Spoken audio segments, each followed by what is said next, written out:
Ranch Express Courier Private Limited. Domestic International Cargo. உங்கள் இல்லம் தேடி வந்து கொரியர் புக்கிங் டெலிவரி செய்து தரப்படும். இன்றைய தலைப்புச் செய்திகள். மீண்டும் டெல்லிக்கு பறந்தார் ஆளுநர் ஆர்.என். ரவி. மத்திய அமைச்சர்கள் மற்றும் முக்கிய நிர்வாகிகளை சந்திக்க உள்ளதாக தகவல். இந்தியாவிற்கான கூட்டு முயற்சிகளை சோனியா காந்தியின் பாதை வழிகாட்டும்.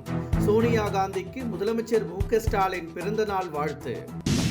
அதிமுகவை நான்காக உடைத்த பாஜகவால் திமுகவை ஒன்றும் செய்ய முடியவில்லை. ஆர்.எஸ். பாரதி காட்டம். அமலாக்கத்துறை உள்ளிட்ட அமைப்புகளை வைத்து செய்யும் முயற்சி பலிக்காது எனவும் பதிலடி. புதுச்சேரியில் விஜய் பங்கேற்கும் கூட்டத்தில் தடியடி. துப்பாக்கியுடன் வந்த நபர் கைது. மலேசியாவில் அஜித்தை காண குவியும் ரசிகர்கள். யாரையும் தொந்தரவு செய்யக்கூடாது என அஜித் கண்டிப்பு. இனி விரிவான செய்திகள். தமிழக ஆளுநர் ஆர்.என். ரவி மீண்டும் டெல்லி சென்றுள்ளார். அங்கு மத்திய அமைச்சர்கள் மற்றும் முக்கிய நிர்வாகிகளை சந்தித்துவிட்டு நாளை சென்னை திரும்புகிறார்.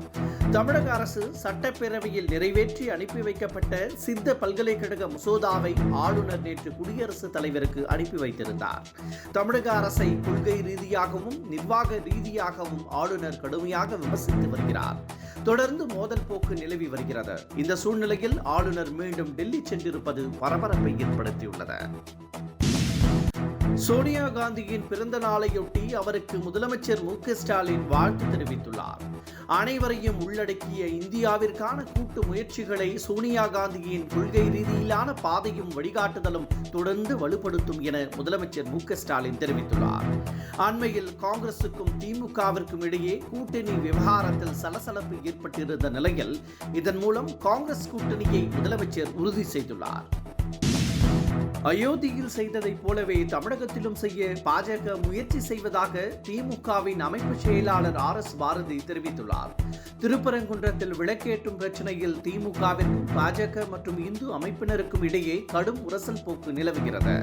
இதுகுறித்து கடுமையாக விமர்சித்துள்ள ஆர்.எஸ். பாரதி அயோத்தியில் செய்தது போலவே இங்கும் முயற்சி செய்கிறார்கள் என குற்றம் சாட்டியுள்ளார். அதிமுகவை நான்காக உடைத்த பாஜகவால் திமுகவை ஒன்றும் செய்ய முடியவில்லை என்றும், எனவேதான் அமலாக்கத்துறை உள்ளிட்ட அமைப்புகளை வைத்து மிரட்டுவதாகவும் ஆர்.எஸ். பாரதி கூறியுள்ளார். புதுச்சேரியில் நடிகர் விஜய் பங்கேற்கும் பொதுக்கூட்டத்தில் கடும் நெரிசல் ஏற்பட்டதால் போலீசார் தடியடி நடத்தினர். பொதுக்கூட்டத்திற்கு வழங்கப்பட்ட பாஸில் 2 பேர் அனுமதிக்கப்படுவதாக முதலில் தெரிவிக்கப்பட்டது. ஆனால் ஒருவர் மட்டுமே அனுமதிக்கப்பட்டதாக கூறப்படுகிறது. இதனால் வாக்குவாதம் ஏற்பட்டு குழப்பம் நிலவியது. காலையிலேயே ஏராளமானோர் குவிந்ததால் நெரிசல் ஏற்பட்டதாகவும் கூறப்படுகிறது. எனவே அவர்களை போலீசார் தடியடி நடத்தி கலைத்தனர். புதுச்சேரியில் விஜய் பொதுக்கூட்டத்திற்கு வருகை தந்த ஒருவர் துப்பாக்கி வைத்திருந்ததால் பரபரப்பு நிலவியது. பலத்த பாதுகாப்புடன் நடைபெறும் கூட்டத்திற்கு அந்த நபர் துப்பாக்கியுடன் எப்படி வந்தார் என போலீசார் விசாரித்து வருகின்றனர். துப்பாக்கியை கைப்பற்றிய போலீசார் அந்த நபரை கைது செய்து விசாரணைக்கு அழைத்துச் சென்றுள்ளனர். விஜய்க்கு ஒய் பிரிவு பாதுகாப்பு வழங்கப்படும் நிலையில் அதனையும் மீறி அந்த நபர் எப்படி வந்தார் என்பது பெரும் கேள்வியை எழுப்பியுள்ளது.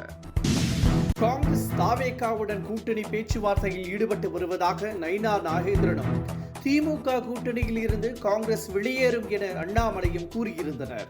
இதற்கு பதிலடி கொடுத்துள்ள செல்வ பெருந்தகை, காங்கிரஸ் ஒன்றும் நேற்று முளைத்த காளான் அல்ல என்றும் 140 ஆண்டுகால பாரம்பரியம் மிக்க கட்சி என்றும் தெரிவித்துள்ளார். கொள்ளைப்புறமாக சென்று பேச வேண்டிய அவசியம் தங்களுக்கு இல்லை என்றும் அவர் காட்டமாக தெரிவித்துள்ளார்.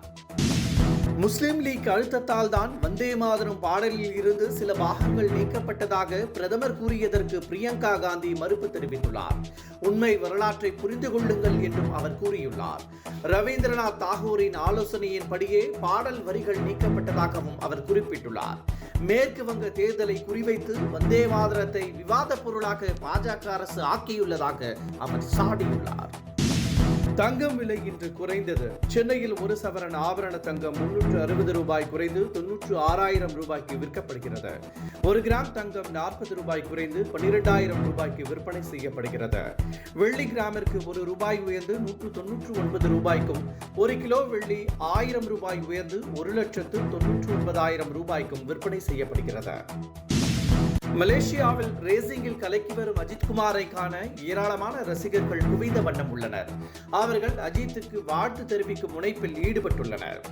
நடிகர் சிம்பு நேரில் சென்று அஜித்துக்கு வாழ்த்து தெரிவித்தார். இந்த நிலையில் ரசிகர்களுக்கு அஜித்குமார் பல்வேறு அறிவுரைகளை வழங்கியுள்ளார். Press courier private limited domestic international cargo உங்கள் இல்லம் தேடி வந்து கொரியர் புக்கிங் டெலிவரி செய்து தரப்படும். என்றும் உங்களுடன் மை இந்தியா. முக்கிய செய்திகளை உடனுக்குடன் தெரிந்து கொள்ள சப்ஸ்கிரைப் பண்ணுங்க, பெல் பட்டனை பிரஸ் பண்ணுங்க. என்றும் உங்களுடன்